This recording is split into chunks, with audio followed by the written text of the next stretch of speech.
Eduardo López, ¿cómo estás? Buenas noches. Hola, buenas noches, ¿qué tal? ¿Cómo le va? ¿Cómo? Fabián y toda la mesa, ¿eh? ¿Cómo estás, doctor? Bueno. Hola, buenas noches. Muy bien. Quiero hacer una aclaración. Por favor. De cómo es la porción de la salud en la Argentina. A ver. Le asignan 30% al sector público, ¿no? Sí. Decime, con 35% de pobres, ¿vos creés que el 30% es solo del sector público? ¿En qué sentido? Y si hay 35% Vos decís, si no alcanza. no lo veo yendo a la medicina privada. No, es que el 35% de pobreza yo creo que no debe, mucha parte no tiene directamente cobertura. Claro, es lo que dice. Claro, ese es el sector público. Claro, y no sé si el sector público alcanza al 35 sí. No, por eso quiero decir que el sector público cubre mucho más que lo que se está hablando. ¿Está claro el concepto? O no lo cubre gente sin cobertura. Claro, pero van al hospital público. El pobre tiene que operarse de apendicitis, no lo veo entrando a la obra social. Sí, pero no todo el 35%, Eduardo, va al hospital público. Vos lo sabés más que yo. Hay un porcentaje de gente que no necesita atención, gracias a Dios, digo, porque también, no todo el Que se 35%. accidenta en la calle, en un accidente de calle, va al hospital público. Pero espera, Eduardo, sí. No, lo que yo quiero explicar es que el hospital cubre, en la práctica, cubre más del 30%. Vos decís, está bien. A mí los porcentajes que di me dicen que la estructura, lo que vos estás aclarando es que en materia de quienes van es más que el 30%. Está bien, buen La punto. oferta es la estructura de No, la lo demanda que pasa distinta. Está bien, está bien. Está claro, está claro. Bueno, Eduardo, 1.265 positivos, 36 muertos. Ay, ¿se cortó? Ay, qué pena. No, Bueno, ahora vamos a recuperarlo. Hoy el ministro de Salud de la ciudad dijo, estamos aplanando la curva. Sí. Un dato muy importante explicó el ministro de Salud. Dijo que el R0, ¿no? ¿Cómo estás, doctor? ¿Cómo te va? ¿Qué tal? ¿El R0 se llama el contagio? La capacidad de contagio. Que estaba a nivel mundial, está casi en 4 por un positivo. ¿Puede contagiar a 4? Ahí ya me perdí. Eso dijo él hoy. El promedio, lo dijo acá Eso dijo el él ministro porteño, lo Sí. dijo el domingo, casi 4. Y él dice que con la cuarentena que estamos haciendo, se va a poder bajar ese promedio a 1.6. Es decir, Bueno, que si uno... A ver, Eduardo, sí, ahí estás. El de punto 4 no está confirmado por OMS. Todavía la OMS mantiene 2.6, 2.5 a 3. ¿Está bien? La cuarentena nuestra seguramente ha bajado, porque si vos analizás la cantidad de testeados versus la cantidad de positivos, estamos alrededor del 17-18%. Cuando al principio de la cuarentena estamos alrededor del 21%. Quiere decir que hay un pequeño porcentaje entre los testeados y los positivos que ha disminuido. Esto, si esta tendencia se mantiene, es una buena noticia. ¿Está claro? ¿Por qué es una buena noticia? Porque significa que el porcentaje de individuos que se infectan, diríamos, han disminuido en proporción a lo que se infectaban antes de la cuarentena, que era alrededor del 21,7 aproximadamente. Entonces, eso es una buena noticia. La curva sigue aumentando de una manera que es una curva de aumento, diríamos, suave, comparado con los aumentos lineales o exponenciales. Ahora, yo creo que hay que seguir trabajando fuertemente en la cuarentena para lo que siempre decimos, para evitar que el virus aumente o disminuya, mejor dicho, su circulación en nuestra comunidad. Ahora, tenemos que seguir trabajando fuertemente en la detección de los positivos, o sea, de los que tienen pocos síntomas, que esos son los individuos que van diseminando el virus por la comunidad sin darnos cuenta. Hoy por hoy no lo estamos viendo esto, porque está casi todo el mundo en cuarentena y se está cumpliendo bastante bien. Pero cuando la cuarentena se vaya flexibilizando, diríamos, se vaya siendo más suave, ahí hay que estar muy atento a ver cómo esto evoluciona, ¿no? Sí, Eduardo. En este sentido, yo creo, sí, te escucho. Esta es la pregunta que dije, busquémoslo, Eduardo, porque vos sabés que vos sos nuestra guía en el tema. Es Eduardo. La cuarentena total, presuponemos que se va a levantar el domingo 12, el lunes 13 de abril. Esto no significa que todas las actividades van a volver. Hay un montón de actividades que no van a volver. Aclaro, no va a haber clase, no habrá partidos de fútbol, bueno. Espectáculos, no va a volver nada de eso. Pero va a haber mucha gente más circulando. Entonces, mi pregunta es, si el pico va a estar finales de abril o primera semana de mayo, si no será nos va a agarrar el pico con semi-cuarentena. ¿Se entiende lo que te pregunto? Sí, te entiendo perfectamente. A ver, la cuarentena se va, diríamos, a flexibilizar, diríamos, en algunos puntos y en otros se va a mantener aproximadamente muy parecido ahora. La clave en la flexibilización va a ser ese grupo de gente que uno le va a empezar a permitir ir a trabajar o quizás abrir pequeños negocios o iniciar alguna obra en construcción. Por dar 2 o 3 ejemplos, diríamos, esto tenemos que manejarlo muy bien para mantener fuertemente el distanciamiento social. Si nosotros abrimos la cuarentena y dejamos de repente que el transporte sea un individuo al lado del otro, esto vamos a perder mucho, porque esto es un mecanismo de contagio muy fácil cuando uno lo mantiene sostenido en el tiempo. No tanto circunstancialmente, sino cuando uno lo mantiene esto durante bastante tiempo. Entonces, en este aspecto, yo creo que vamos a tener que analizar cupos, por ejemplo, en los pasos fronterizos, cupos para transportar cada metrobús. Por ejemplo, en España se permite que el ómnibus no tenga más de 20 pasajeros para mantener la distancia social. Entonces, esto es una medida. Lo mismo va a pasar con el tren, y el subterráneo hay que mirarlo muy claro, porque el subterráneo acumula mucha gente en corto periodo de tiempo, pero con alta densidad. ¿Sabés que mañana los subtes en la ciudad van a funcionar normalmente en razón del pago a los jubilados y receptores de planes sociales? Perdón, ¿no? ahí me están escribiendo el subterráneo, ahora aclaramos el cronograma, Sí. Porque no es normalidad. Pero es más que lo que había. Es más de lo que había, 11 estaciones más que están cerca de los bancos y no en el horario habitual, sino solamente en el horario bancario. Pero se va a ampliar la sí. frecuencia de subtes mañana. Bien. Sí. Va a ser una buena prueba a ver cómo funcionamos realmente Abriendo un poco. serios con la cuarentena. Claro. Los que tienen que viajar en subte porque lo necesitan, aquellos que van a cobrar, gente... ¿Qué recomendación le haces a quien te está mirando y mañana, por ejemplo, va a viajar en subte? El primer recomiendo es no viaje en las horas pico, primer punto. Segundo punto, diríamos, trate de mantener una distancia social no menos de 1,5 metros entre una persona y la otra, digamos. Tercero, si usted ve que va a subir mucha gente a su vagón, espere el próximo. Cuarto, tener un poco de paciencia, que en una pandemia también es necesario. Yo creo que realmente es muy importante el comportamiento social en esto. Lo venimos hablando muchas veces. Uno puede discutir los asintomáticos, los que macanudos, pero creo que lo que hay que tratar de entender a la gente es eso.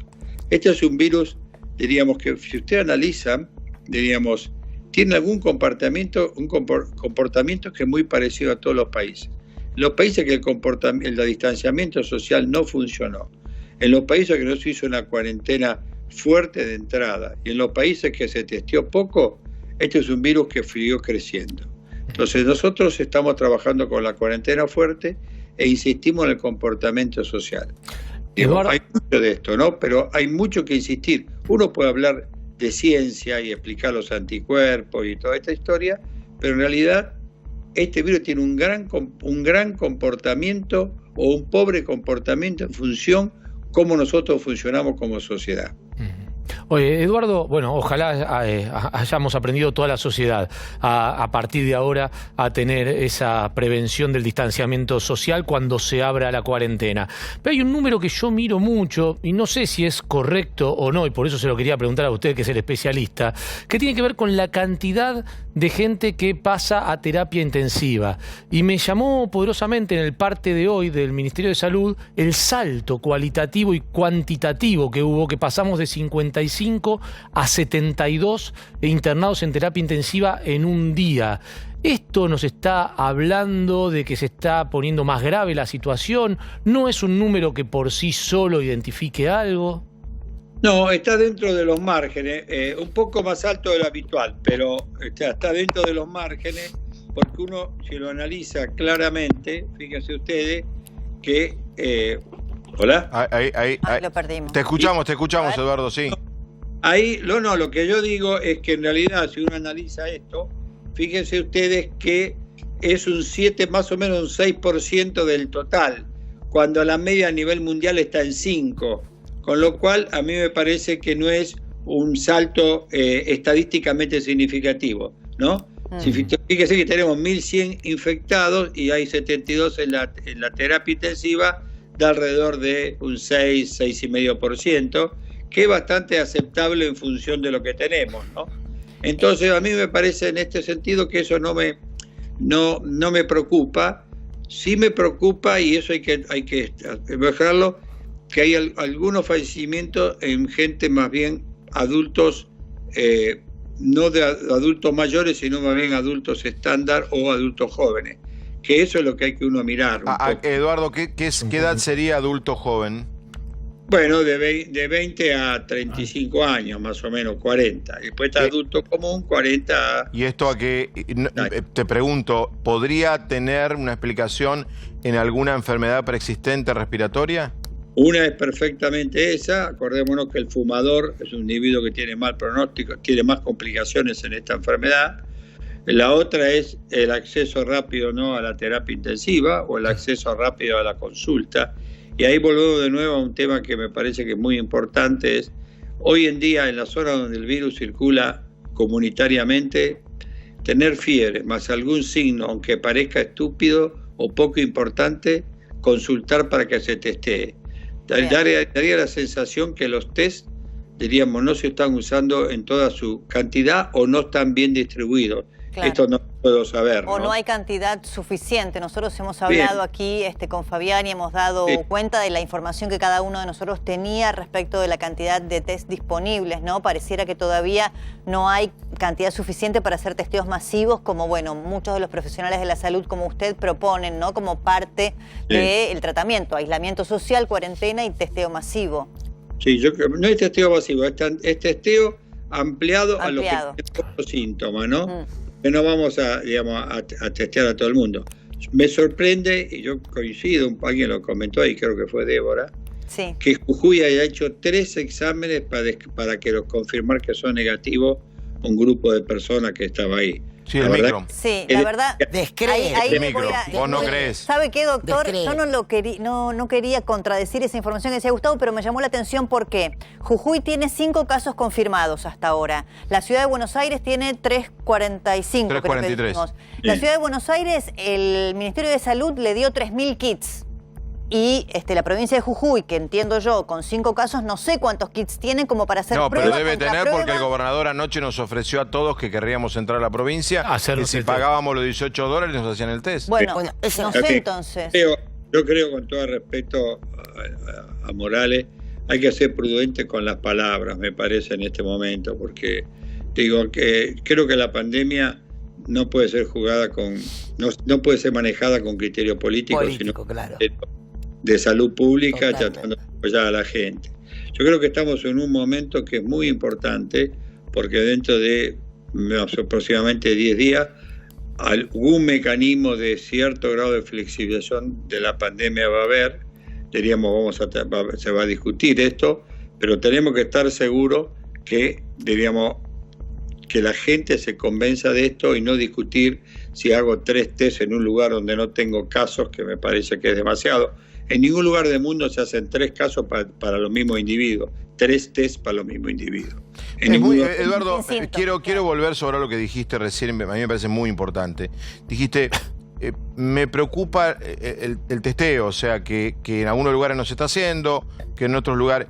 Vos sos una palabra muy importante, sos una voz que es escuchada. Vos esto me imagino que lo estás planteando en los ámbitos oficiales. Sí, pero también es cierto que las jurisdicciones manejan sus propios recursos. Kits, sus propios recursos y sus propios kits. Esto hay que tenerlo también bien claro, ¿no? Yo creo que en esto puede ser que por ahí la distribución de los kits sea adecuada, pero la utilización no sea buena o no llegue a determinado lugar. Hay todo un sistema de comunicación interna del sistema sanitario al cual no tenemos, o sí, no sé, acceso a los periodistas, donde se les informa a todas las guardias públicas y privadas cómo deben actuar, ¿no? Cuando hay alguien con síntomas de coronavirus. Hoy, Eduardo, una guardia hoy, ¿qué protocolo tiene jueves 22:14. ¿Qué debe hacer? ¿En qué caso manda testeo? En la capital federal, conurbano bonaerense, Chaco, Santa Fe, Córdoba, Tierra del Fuego, es todo individuo que tiene fiebre más dolor de garganta o tos o cierto grado de dificultad respiratoria, el test está disponible. ¿Está bien? Se debería hacer. Ya el no test. importa si viajó, si conoce a alguien que viajó, nada. Lugares que comenté, no, y además está escrito en la página web del Ministerio. Perfecto. Ahora, Sí. Sí, no, termino. Ahora, sí. también es cierto que hoy me comentaron, por lo menos en Ciudad, que todavía los sanatorios privados están mandando al Malbrán, un grupo Sí. grande de... Tengo un amigo esperando el resultado. Por eso, con lo cual, diríamos yo, un consejo le doy a instituciones públicas que compren sus propios kits, no sé si está claro, para acelerar esto, como plantean que hay individuos que están esperando hace 4, 5 o 6 días, Exactamente. para acelerar, ¿no? Ujú. Digo, me parece que entre todos cooperemos un poco, pero de repente las instituciones privadas podrían comprar. Yo agregaría más, Eduardo, que lo hemos dicho acá, aquellos que en condiciones de las que vos acabás de decir, si tenemos tos, si tenemos fiebre, dolor de cabeza, dificultad respiratoria, y hasta podemos pagarlo, que lo paguemos para ayudar. Claro. Bueno, eso que Pero Que hay- podamos pagar los 18 pero dólares, hay- colaboremos, Mirá, digo. Fabi, me leíste la cabeza porque iba justo esa pregunta. La pregunta es, hay supuestamente un grupo en el CONICET desarrollando un kit rápido para Argentina, pero además hay supuestamente gente que podría llegar a pagar su propio testeo. O sea, ¿qué recomendás vos? Primero saber si efectivamente el CONICET está desarrollando un kit, y la otra pregunta es, ¿lo pagamos? ¿Lo podemos pagar? ¿Lo encontramos? Eso es. No es solo si lo podés Por eso, pagar, ¿lo es si hay. encontramos? Esa es la Bueno, pregunta. ahí viene la segunda. Es un tema muy interesante que estamos entrando, que es cómo el sector privado participa de esto, ¿no? Fíjate, yo les quiero decir lo siguiente. El Estado, ANMAT aprobó 6 kits para comprarse, demostrado que pueden servir. Entonces, la pregunta que uno tiene que hacerse es, el Estado distribuyó los kits básicamente en las jurisdicciones nacionales, provinciales. Ahora, Sí. lo privado tiene que ir buscándose lentamente sus propios kits. Yo no digo que lo hagan de acá mañana, pero más pronto que tarde habría que hacerlo para tener sus propios kits. Primero, para poder tener mayor posibilidad de tener camas libres, con lo cual esto genera un ahorro. Y Claro. en segundo lugar, para tranquilizar a una familia y a un paciente de que si soy positivo o soy negativo. ¿Está bien? Entonces, eso es otro tema que creo que hay que tenerlo en cuenta. Y otro tema que hay que tener en cuenta esto es que lo que está desarrollando la gente del CONICET, y bienvenido sea, me da la sensación que es en los métodos rápidos, utilizando Claro. el cuerpo, no la Sí. técnica PCR. ¿Está bien? Sí, Entonces- son test rápidos. Bueno, los test rápidos aparentemente son muy buenos, pero dan resultado al cuarto o quinto día, empiezan a ser positivos. Quiere decir que para un diagnóstico precoz No de un sirve, individuo no que sirve. tiene 1 o 2 días síntomas, No sirve. por ahí no alcanza. Y si lo quiero Pero- pagar como una persona, como está diciendo Debbie, como están diciendo los chicos, si lo Sí. quiero pagar, ¿lo Sí. encuentro? ¿Lo tengo? Si tenés síntomas. No, Sí. está Como dice clarísimo, Eduardo, no es como no, lo- soy snob, estoy No, aburrido, no. no me pude ir a Punta del Este o a Totalmente. Miami y pegó esta No. tarde a hacerme el test No. y subo la foto a Instagram. Si lo No, tengo que estamos hacer. hablando en serio. Claramente. ¿sí? No Si lo Palermo Instagram. Honestamente, yo no sé si a nivel privado hay laboratorios que lo hacen. Eso no lo puedo saber. Tengo la Es un dato sensación. importante para saber, ¿no? Está bien, no lo sé en primer lugar porque yo no formo parte del sistema privado. Claro, Bien. claro. En segundo lugar, que si el privado lo tiene, me encantaría que lo publicitara. ¿no? Coincidimos. Totalmente Estamos de todos de acuerdo. acuerdo. Ahora- Bueno, Eduardo. Eduardo, estamos de acuerdo. Una pregunta, porque viene el caso con lo que está diciendo Eduardo. Cuando esto comenzó, últimos días de febrero, primeros días de marzo, hubo una pequeña polémica porque había prestadores privados que decían, nosotros tenemos test, pero no nos dejan hacer pruebas porque está todo centralizado en el Instituto Malbrán. Entonces, ¿qué pasó con eso? Ahora estaríamos dando vuelta a la cosa, creo yo, No. con muy buen criterio, según su consejo. No, yo creo que hay hospitales, por ejemplo, yo creo que mi información es que el hospital italiano, el británico, seguro tienen los test. ¿Está bien? Ujú. Y lo están haciendo. No puedo opinar por todo el resto del sistema de salud pública privada que es bueno y que es grande en la Argentina, si tienen todos los test. O sea, eso no lo puedo saber. Bien. Y es lo que tenemos que seguir averiguando para estar... Eduardo, Sí. una pregunta. ¿Cuántos cuestan los tests? ¿A dónde se compran? ¿Se compran a un señor importador que vive en China? ¿A un señor que vive en Mozambique? ¿Quiénes hacen los kits? ¿Hay laboratorios argentinos que los hacen? No, los kits de PCR son muy específicos, requieren no solo un software, sino requieren un hardware, o sea, requieren un equipamiento, ¿está bien? Lo de PCR.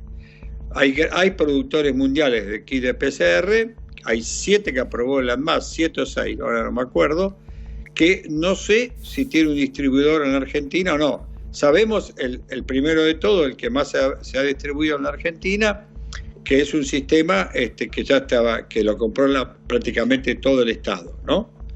Que es el productor.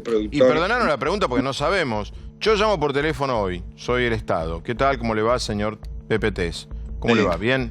Necesito 500.000. Bueno, me depositan esta cuenta. ¿Es así? ¿O hay tardo semanas en hablar? ¿Tardan semanas en mandármelos? ¿Cómo es? De los aprobados, la primera pregunta que tenés que hacer, aunque uno tenga el dinero, es: ¿tiene disponibilidad de kits para mandarme? El mundo entero los pide. Esa es la primera pregunta. ¿Por qué? Porque el mundo está requiriendo. ¿Hay hoy? ¿Hay? No lo sé. Eso es que no lo sé, pero hay 7 aprobados. Eso es un tema que es... 7 de mar. Eduardo, como siempre, muchísimas gracias. Me quedó una pregunta, te la hago rápido. Está también Alejandro Rebosio, vamos a hablar con él, que es periodista de economía. Con Alejandro vamos a hablar de la otra pandemia, Eduardo, la económica. Preguntarte si quizás había que haber abierto los bancos, aunque sea con guardias mínimas, todo este tiempo. Creo que al principio no, ¿sabes por qué, Fabián? Porque necesitábamos un golpe de efecto. Está bien. Si nosotros aflojábamos en algo, la gente decía, bueno, van a seguir aflojando. Yo creo que esto es muy importante. Yo creo que tenemos que insistir a la gente que se quede en casa, y tenemos que insistir en la posibilidad que la distribución de test sea lo más abierta posible y por última instancia tener un poco de confianza con cómo vienen las cosas, porque si no va a ser muy difícil poder manejar esto en el futuro, sobre todo cuando flexibilicemos, aunque sea mínimamente, la cuarentena. Eduardo, abrazo enorme como siempre, gracias. Sí, miles de gracias a Eduardo López, uno de los hombres que mejor explica esto.